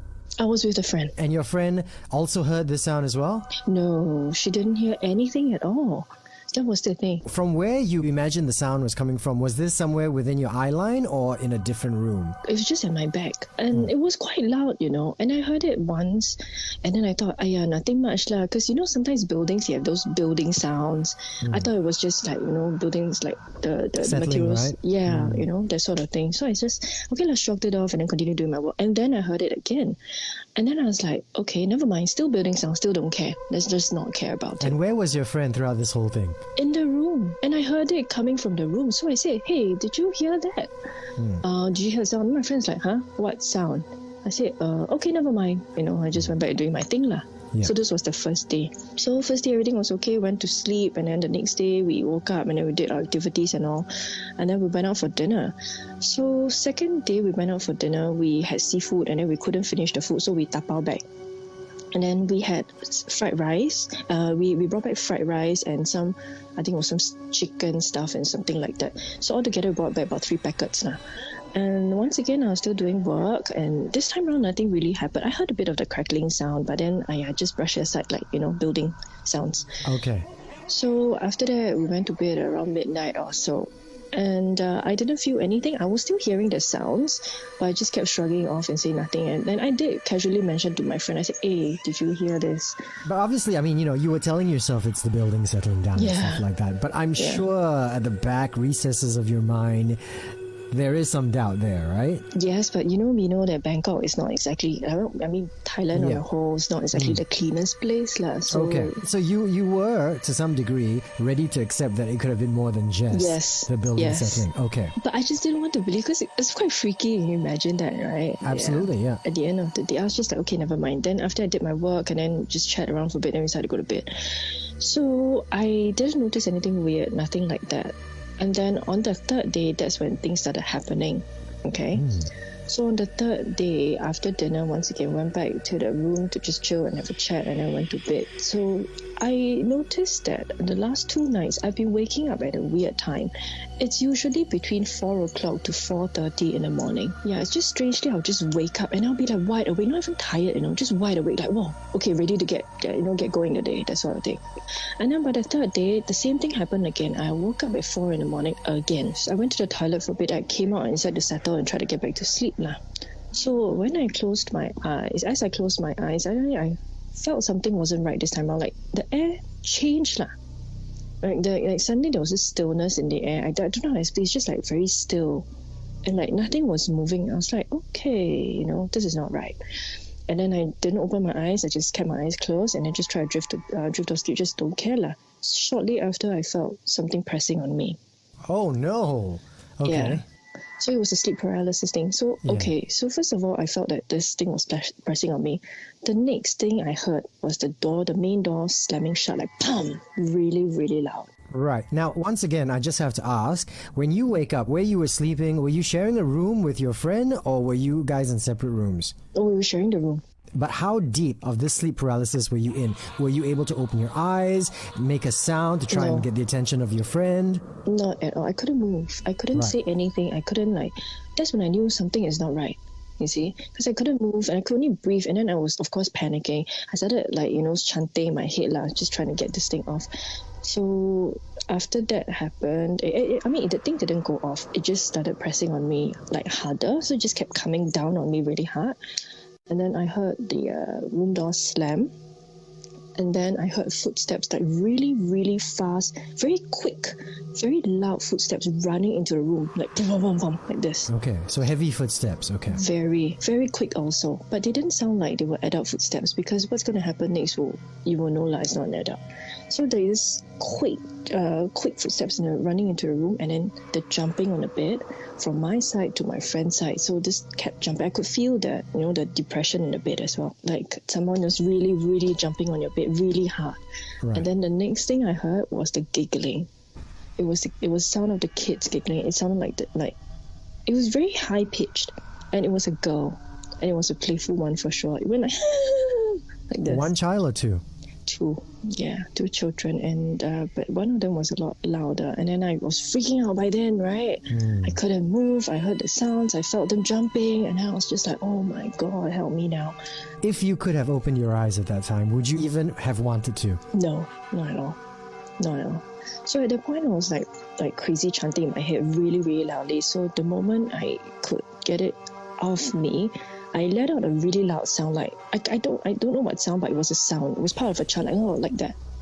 And then I broke out in cold sweat, and then I just didn't want to open my eyes. I just kept my eyes shut for a bit, and then after that I was like, okay. How long would you say that the whole experience with with whatever it was that was in your room, jumping up and down, pressing down on you, how long do you think that lasted from start to end? Frankly, I don't know, Tim, because it felt like a really long time. Yeah. This is not the first time I felt this. This is probably the second or third time in my life, and usually they feel quite long. Yeah. This was harder to shake off. The last couple of times it happened, it was easier to shake off, but this one in Thailand was a lot harder to shake off. Right. Okay. Yeah. So when you were able to break out of your sleep paralysis, right? The pressing stopped, the giggling disappeared, the footsteps stopped, the jumping up and down, that kind of stopped. So you were pretty much certain at that point that whatever had been in that room had now left. Yes. Had now totally disappeared. Okay. Were there conversations that were going on between these two entities? No. But just Not the at all. giggling, they're just very naughty. You can feel that the presence is there, very naughty, very playful, that's all. Were they trying to play with you, or were they trying to play with each other? I think they were trying to wake me up to play with them, maybe, because I've been waking up at 4 a.m. in the morning for no reason. Yeah. And then, when I was second night, nothing much happened to me except the sounds, right? Right. So when I recounted this incident to my friend about the whole jumping thing, my friend told me, she said, actually, I smelled food. Because our tapao food was very far away in the kitchen. Yeah. And then very far from the room. So she woke up to the smell of food. It was as if the food was right in front of her face. So she just smelt it, but obviously there was no food There in was the room. No, not at all. It was cold. Do you suspect she was awake around the same time you were experiencing your sleep paralysis?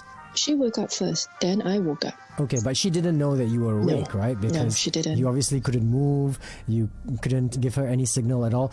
But even though both of you were technically awake around that same time, on the same night, she didn't No, she had no hear. idea. Yeah, she didn't hear anything at all. Okay. So it was quite bad lah, the whole experience. Then the minute it happened, I was like, okay, I didn't dare to tell her, so I just texted her. I said, we need to leave now. And then she's like, what happened? I said, don't ask, just pack up. It was 5 in the morning. Pack up, let's go. So we just packed up and drove back to Bangkok at 5 a.m. Wow, not even asking for a different room. No. That was going to be the last night at Pattaya anyway, is it? Yeah. Okay, all right. Yeah, so we just left. Once you left Pattaya, got back to Bangkok, did any of these experiences continue to happen? Not the kids, but we stayed with another friend's house, a local Thai person's house. So apparently, every single Thai person, they have like a house god, that sort of thing. And this house god will protect the whole house, and entities will not be allowed to enter the house at all. So the first night after we came back from Pattaya, and then I was sleeping in the room around the same time, 3, 4 in the morning, woke up. I heard a sound first, but this time it was very brief lah. It was just as if someone just like slammed against the glass window, and that was it. Okay. And that was the last, and that's it lah. Okay, do you think this was related to what you had experienced in Pattaya? I don't want to, but I think maybe they kind of followed us back. I don't know, but I mean, ever since I came back to Singapore, I haven't had any experience yet, so that's a good thing lah. Have you gone out of your way to try and get cleansed in any way? Yeah, on the day we went back to Bangkok from Pattaya, the day we drove back, another friend of mine said, why don't you just go to the temple, just get a blessing, a simple blessing. And then she said, while you're there getting the blessing from the monk, just in your heart, just tell this thing, whatever that was, that that he or she should just don't follow me anymore, but stay at the temple, play with the other children, because the Thais believe that in the temple there are a lot of these children who are being left there. Yeah. Yeah, so just leave them there lah, and then say don't follow me anymore. It's been okay, but I hope you'll have a good life lah. Just be there. And ever since you came back to Singapore, no further experiences related to this particular event? No. Okay. Not at all. All right. So, Shu, I'm going to ask you. I mean, obviously, we've known each other for a long time. I mean, we used to hang out a fair bit, but never have we ever talked about supernatural-related things. Yeah. I have no idea of your history or background. Would you consider yourself someone who is very sensitive to these things? Would you even consider yourself a bit of a magnet that these things tend to gravitate to you? I am, since I was a kid, I've always been slight sensitive towards these sort of things. Like, if in certain areas in Singapore, like if I were to, because I used to take a lot of walks, like really long walks at night, and at different areas lah, I would always get like a feel. If I look at this place, I'm like, this one cannot go. I would know not to go in here. Like something will be telling me, don't go to this place. It's not good for you. And then I'll make a detour or whatever lah. Okay. And then sometimes in a house, if I like, out of the blue, I'll just look at one corner. I'll just feel uncomfortable, maybe because there's something there, but nothing so. They've never actually come and harm me. Has anything ever tried to make contact with you, communicate with you, or allowed itself to even be seen by you? No, I've never had the ability to see. Mostly it was just feel and I hear lah. But I don't really hear conversations. It's like some people, some of my friends, they can hear the conversations, but I can't. I hear like sounds, like just muttering, and that's it. Like I cannot make out of it lah. I can't make anything out of it. Yeah. So a bit whispering, sometimes can be gibberish, enough to know that there is something going on. Yeah, something, but we just don't know what it is. But something. But then I just usually like, Sometimes I'll just say things like, oh, I'm just passing through. I'm sorry if I disturb you. Okay. My mom is sensitive also. Has your mom ever told you how she deals with situations like this? She usually just tells me, if you hear it, don't say it, but quickly leave the place. If you can find a temple to go to, just go there. Yeah. Do you carry talismans, things like that? No, I don't. Okay. And there's another thing she said. She said that if you feel uncomfortable, like you feel like something is following you, just go to a very crowded place. Really? Yeah, because the belief is that if you go to a very crowded place, this thing that's following you would eventually find someone else. You'll be distracted and find someone else to follow instead. So just go to a very, very crowded area and just stay there for a bit, and then until you feel like you're okay, then come home. All right, thank you very much, Shu, for that. I gotta say that last part of that phone call was actually the most terrifying part, okay? And that is, if you ever feel that there is something following you, to go into a crowded place, and this way, the entity will get distracted and, attach itself to someone else. And it kind of makes me want to avoid going to crowded places, because I don't know how many people are kind of going there to drop off, spirits that might attach itself to me as a form of distraction. It's a perfect story. Remember, like what we said, Tim, we use ghost story to scare people into having good behavior. So maybe now this is the room where you can talk about social distancing. Anything less than 1 meter, the ghost can jump onto you. Exactly. But yeah, so what exactly did you think of Shu's confession? I mean, obviously she covered a lot of ground. You know, I mean, she talked about how in Pualu Ubin, the dogs howling that she was hearing, the symbols. In fact, just now when you were playing that video of your investigation at Pualu Ubin, we also heard dogs barking in the background as well. So the thing about dogs barking in the background in my video, it's a source of contention for me, because I heard the dog barking, no one else outside did, and it's very hard for me to say otherwise because it sounded like real dogs barking. But there's other people who went down to, like Shu herself said, the way the dog barked at night is telling on what they actually see. Are they chasing something? Are they seeing something? That's where the dog barks actually come into play. Like what Eugene Tay has said, he can relate to the stillness in the story that Shu has felt, and it happened right before the apparition start, or you can start hearing sounds. Yeah. So these are all very common phenomena when there is a sighting or an encounter. Yeah, obviously it was a bit of a sleep paralysis that was discussed as well in Shu's experience in the hotel in Pattaya. Samuel also says, I've had normal sleep paralysis multiple times in childhood, but it was never demonic. Now, 2 times in 2018, I had demonic sleep paralysis. I challenged the entity to a fight in my dream, and I lost terribly. And after that, I had to ask for Christian and Muslim prayers from friends so that it wouldn't come back. And then a year later, 2019, just last year, I had the same feeling after meeting someone. I believe that entities hop and spread from one person to another looking for vulnerable victims. I have felt that dark, familiar feeling before. I go to sleep and I keep myself aware. I told that thing to stay out and I went to sleep and it was never an issue. Does this kind of align itself with what you know about sleep paralysis, Eugene? Well, I believe in sleep paralysis in a whole different way from what science have talked about sleep paralysis. And if you ask ET, he'll say it's because of fatigue, the way you breathe.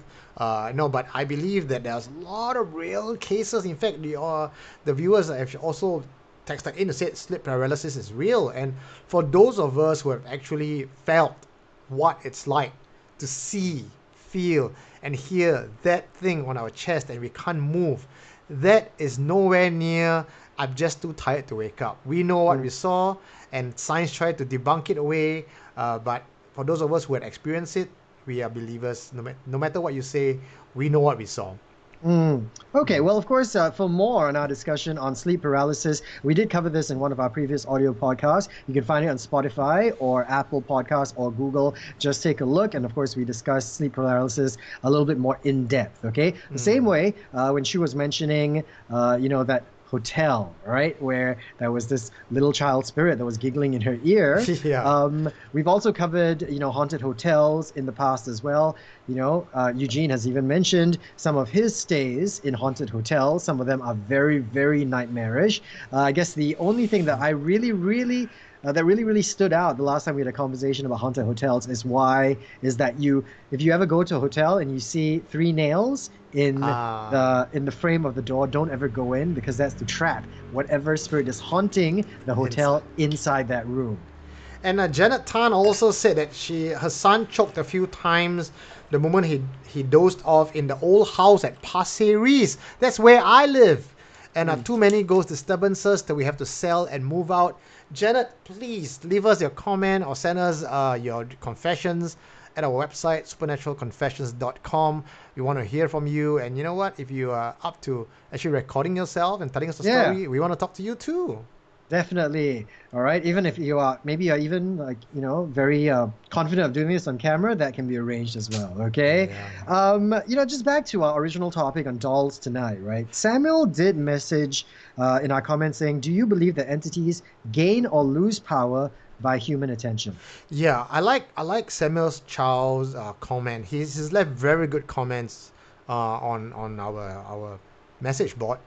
And yes, that particular the answer to that question, do entities gain more power or lose power when you worship or neglect it?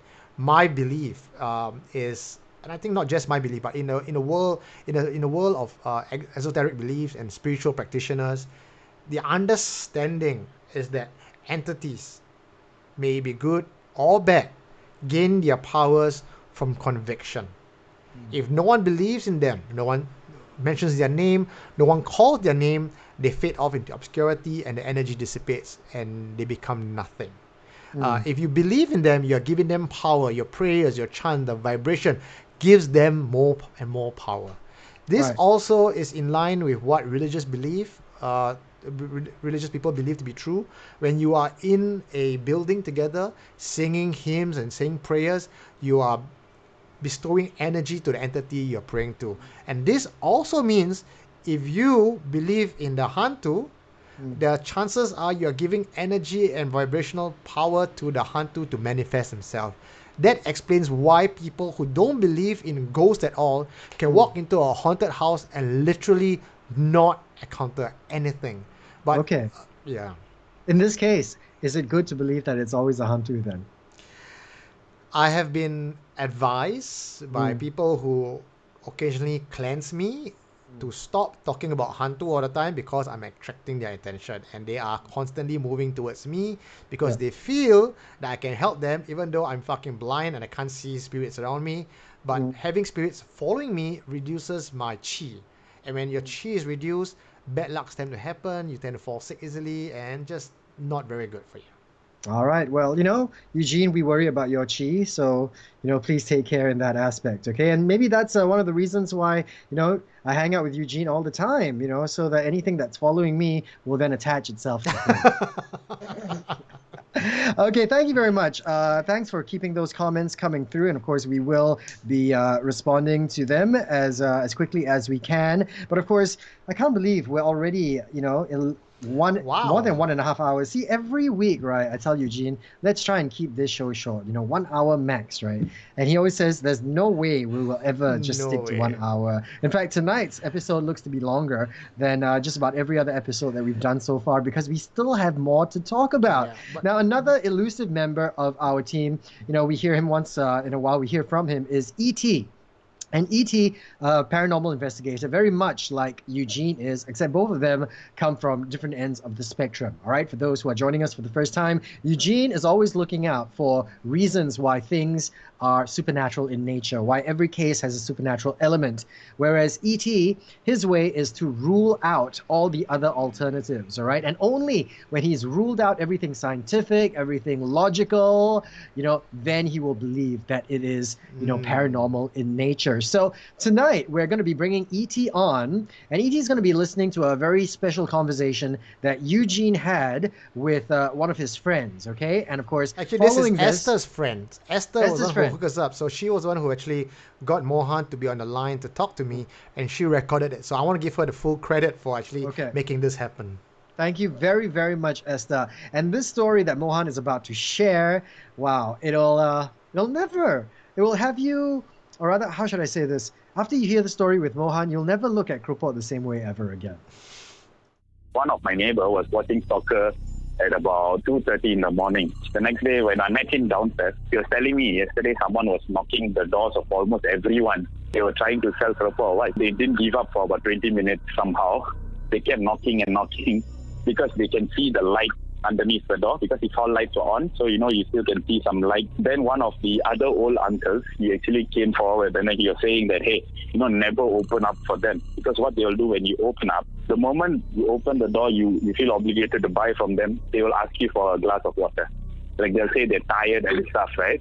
This old uncle himself, he lost a lot after that. Anything he keeps in his house just goes missing. We talk from jewelry to possessions and like things that are valuable and stuff. He did say over the next 6 months, it just started going missing, like really missing. He said he stopped after he went to visit someone, but then he didn't want to indulge in those details and stuff. He just said that he went somewhere to Kalimantan or something. Okay, so that was Mohan telling us about a lady with some very, very questionable sales tactics trying to get you to buy her keropok, all right? So obviously, and when I say obviously, someone, who, thinks it's all about the hantu.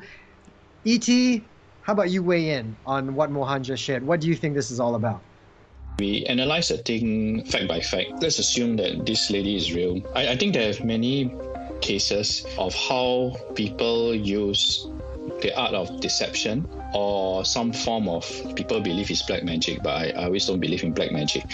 I believe it's in a way the power of persuasion, of how she was able to control a person to purchase things from her.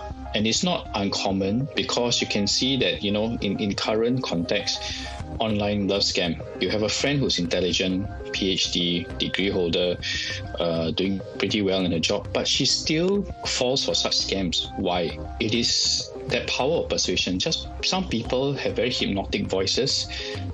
Some people maybe they learn hypnosis. So there could be some form of hypnosis and everything. It's likened a bit to how diehard fans are with the boy bands. So the moment they see the idol, all the idol needs to do is just touch them. They either go into a frenzy, some of them go into orgasms and stuff like that. So it is very consistent with this story because it all says that the auntie physically touches them and then they are compelled to purchase something from her. So I think this story may be true to a certain extent because it doesn't talk about the lady disappearing or then you buy the keropok, the next day the thing become some kachua or something like that. No, so none this of sounds that. like a very normal story, but just maybe a person who has a power with hypnosis. I'm totally in agreement with you that this is not a hantu.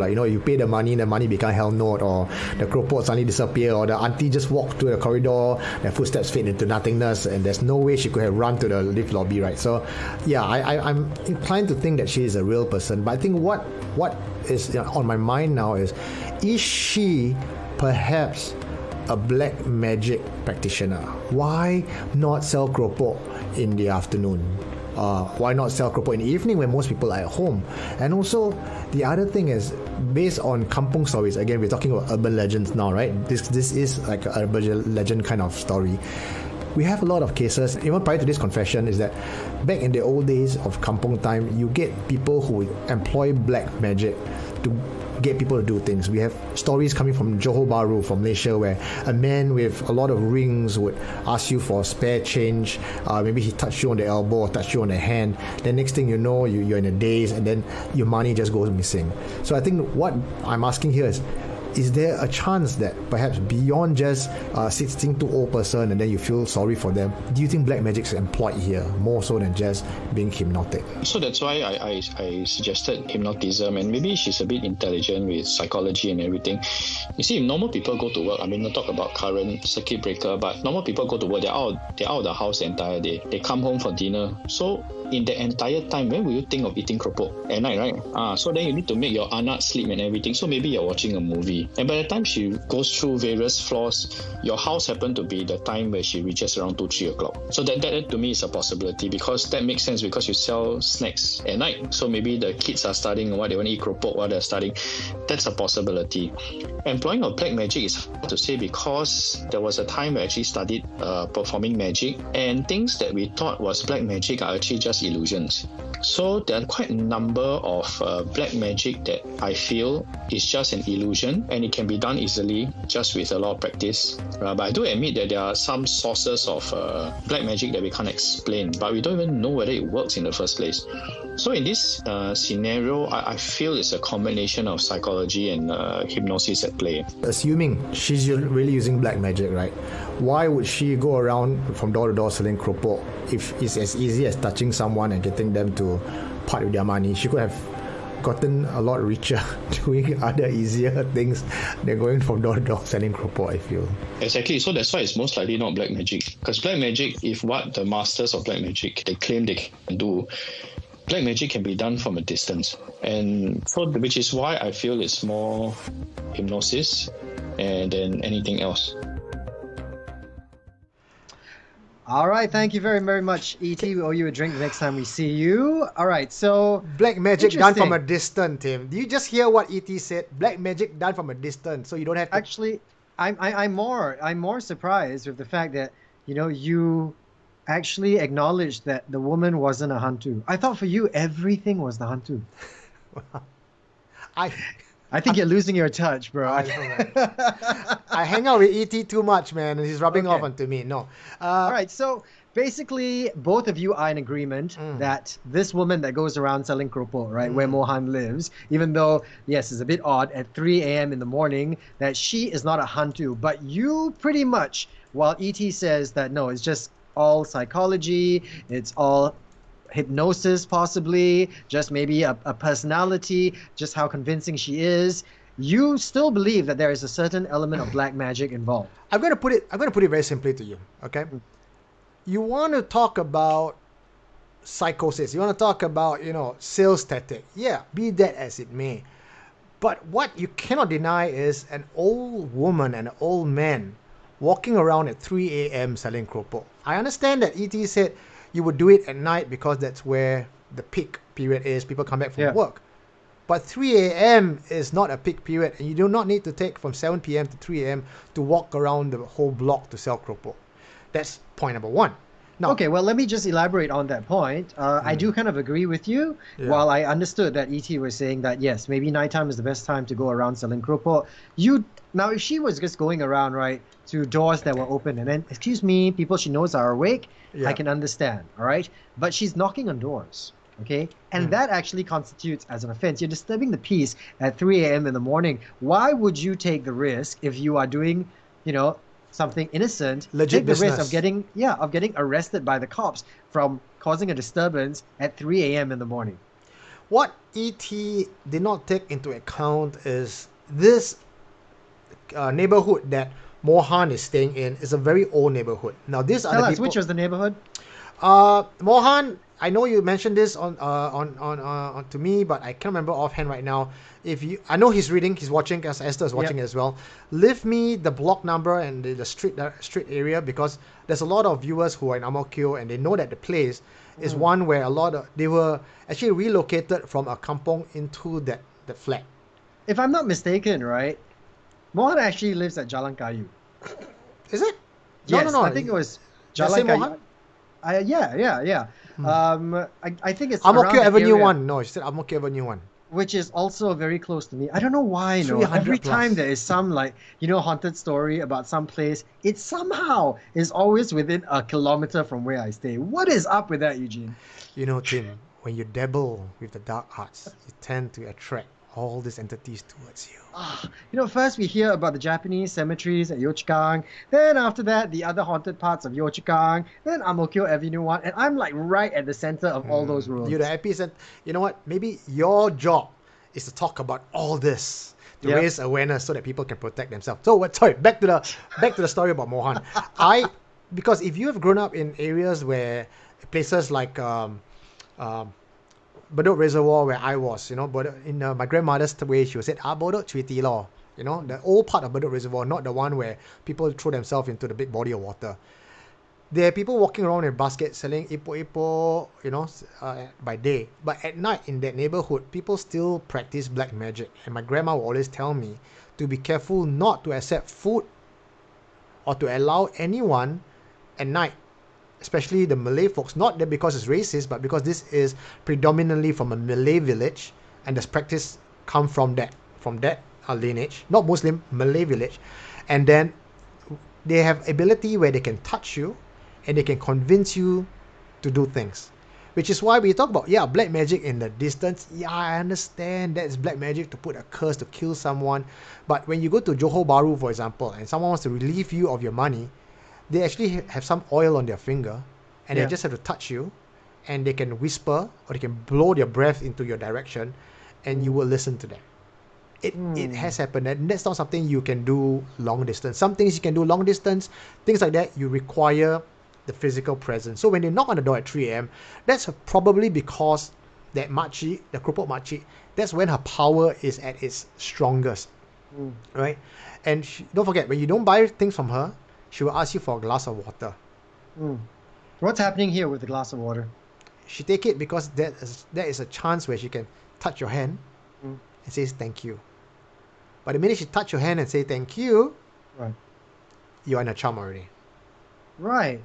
Well, yes, there are stories. In fact, I actually did hear recently from one of my friends that her mom was actually kind of scammed. Somebody came, bumped into her, had a conversation with her, and she just ended up parting with a whole lot of money. I could just not explain why. Yeah. So black magic does exist, but you know what is the best defense that black magic has against normal people? People like E.T. try to debunk them to make you believe that they don't exist, so that you fall prey to them a lot easier. Okay, actually, no, I disagree. I think the best defense against black magic like this is COVID-19. Ain't nobody going to be going around touching nobody. All right, so if this makcik is using, this black magic to actually get to people, all right, I think, seriously, this is going to be a very, very tough few months for her, especially during this circuit breaker measures. Well, it seems like we have come to the end of today's episode. We have extended our usual 90 minutes by another 20 minutes.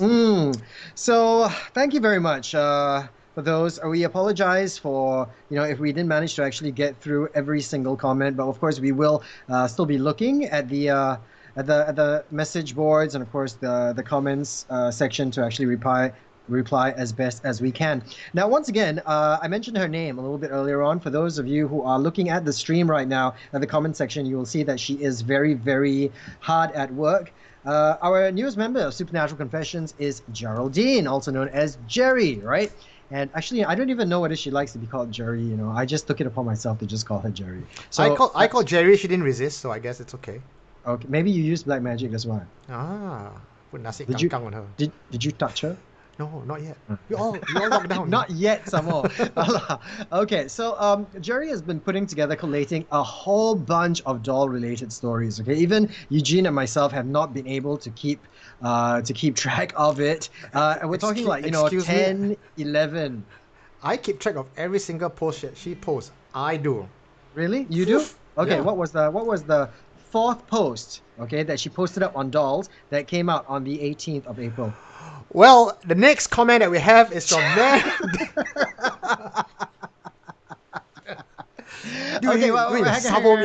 Before you try and Tai Chi to something else, okay? I do want to mention some of the doll-related stories that Jerry has actually posted up, okay? So she's got the story on the most famous haunted doll in the U.S., Robert the Doll, okay, who has caused car accidents, broken bones, divorces, and a whole lot of other things over the course of the last 111 years. If you're interested about the Luktet, all right, which are the child angels dolls from Thailand, she's also got an article on that as well. A Russian story called The Glass Doll, and also the urban legend of Japan's Bride Doll. See, she's so hardcore, right? She finds doll stories from all around the world or so. And this is also pretty famous, but over in Mexico, there is an entire island of dolls, okay? And some people say this is also very haunted as well. So Eugene has actually, I trust you have done this, you have put all the links to these posts on our website, right? Yes, I have. Yes, I have. Okay. So now All that right, we're so- done with dolls for this week, I wonder what Jerry's going to put up next week, because I'm looking forward to that, to be inspired as well. Yeah. So Jerry, I know you're listening. We look forward towards your posts, and you know what? Keep everyone entertained, gentlemen, ladies and gentlemen. If you like the stuff that Jerry is posting up on our Facebook page, and you're watching this, this live stream, please just give her applause, give her leave a comment below, let her know whether you like it or what you want to hear, because it's not easy coming up with all this post every day, because you need to sit down and really start to think about that. You guys read it for 30 seconds. It takes Jerry a lot longer to think about what to post and then to curate it. Yes. One more person we also want to say hello to is Syed Wilson. He's also posted up a lot of he's an illustrator, by the way. He's got his own site and all the dark arts of Syed Wilson. He posts up a lot of his drawings. They are scarily beautiful, okay? And we have a section dedicated on our website to his dark arts, his dark arts. Macam he bomo like that. to his drawings, okay? And you can check that out as well. But back to Jerry. Another reason why we would love for you to, of course, comment or like the post that she puts up is because Eugene and myself have kind of decided that we're going to use that as our litmus test, okay? A lot of times we kind of we're always trying to figure out what kind of themes we're going to do for our podcast, what kind of topics we're going to cover as well. So we decided we're actually going to use Jerry's post to give us an idea of what you guys want us to cover. Okay, so for instance, if Jerry puts up a post on Pontianaks, right, and you really, really like Pontianaks, please like the post, please share the post, and this way, based on the amount of traction each post has, we can go, okay, this is a popular topic, and we should probably devote a little bit more time to it when we do our podcast show as well. And one final message that I want to bring up to the audience. This is Mandega. Mandega is probably a new guy. I've not heard his name before, not one that crossed my mind. He says, only weak-hearted are easily getting disturbances by spirit and ghosts, cause it happens to my mom before.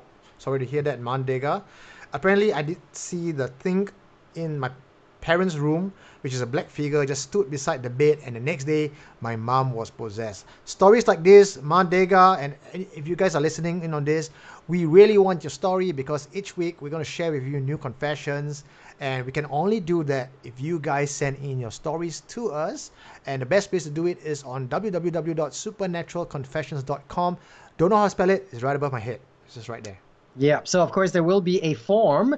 You can fill it in, and of course, should you have any evidence or materials that you'd like to share, you can always attach it to that as well, okay? If you want to be a part of our show, reach out to us as well. Thanks to Eugene's Skills Future Credits. He's learned a lot about this new software, about live streaming, and he will find a way to integrate your recordings, even your call onto the show as well. Isn't that right? That's right.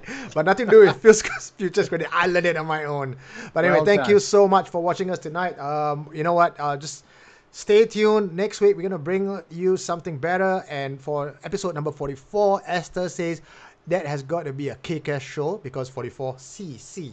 So I think team and myself will plan something for you guys. Just as long as you guys keep sharing this, bring everyone on board. And, as long as you keep tuning in, we will keep talking. All right, 4-4 is going to be great. Hopefully, we're still around for episode 4. Okay. All right, before we end the episode, switch off the mics and say adieu. This is a story that Jerry actually posted up, and it was so good that I thought we would leave you with the story tonight, okay? Has to do with dolls. Once upon a time in a shop, there was a doll that had been sitting on the top shelf for many, many years. It had pale skin and delicate features. The arms and the legs were held together by screws at the joints. It had a glamorous blue dress with a gold ribbon at the top. Now the doll would stare at the people as they came and went, and it always felt lonely and unwanted, and it longed to have someone who would cuddle it and hug it and sleep beside it at night. And then one day, a little girl came into the shop with her mom, stood at that shelf, pointed up and said, "I want that one." So the shop owner came, got the doll, gave it to the girl, and she brought it home. Now the doll was so happy. It had been waiting so long for someone to come, for someone to want it, for someone to take it home. And now it would finally feel that love that it had been craving for all these years. But by the next day, the doll was laying on the floor of the girl's bedroom. It was discarded like a piece of rubbish. And the girl was having an argument with her mother. "I never wanted that stupid doll anyway," she cried. I wish you never bought it.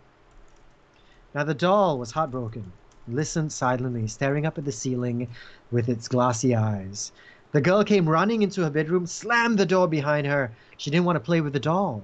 Instead, she ripped off the beautiful dress. She tossed it in the corner, and she would kick and punch the doll. Now the next morning, the girl's mother knocked on the door and told her it was time for school. Now when she didn't get an answer, the mother opened the door and walked into the room. And she screamed.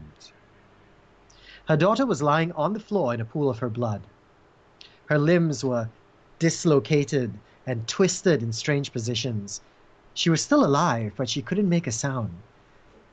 Her mouth had been sewn shut, and long steel nails had been driven through all of her joints. Her elbows, her knees, her wrists, her ankles, her shoulders, and her hips. And on the table, there was a note that was written in blood. It read, "Now you know what it's like to be a doll." Oh.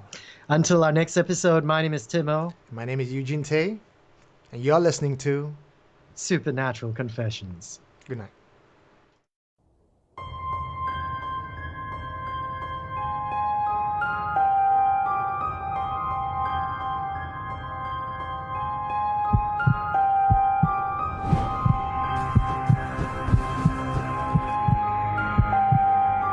Supernatural Confessions.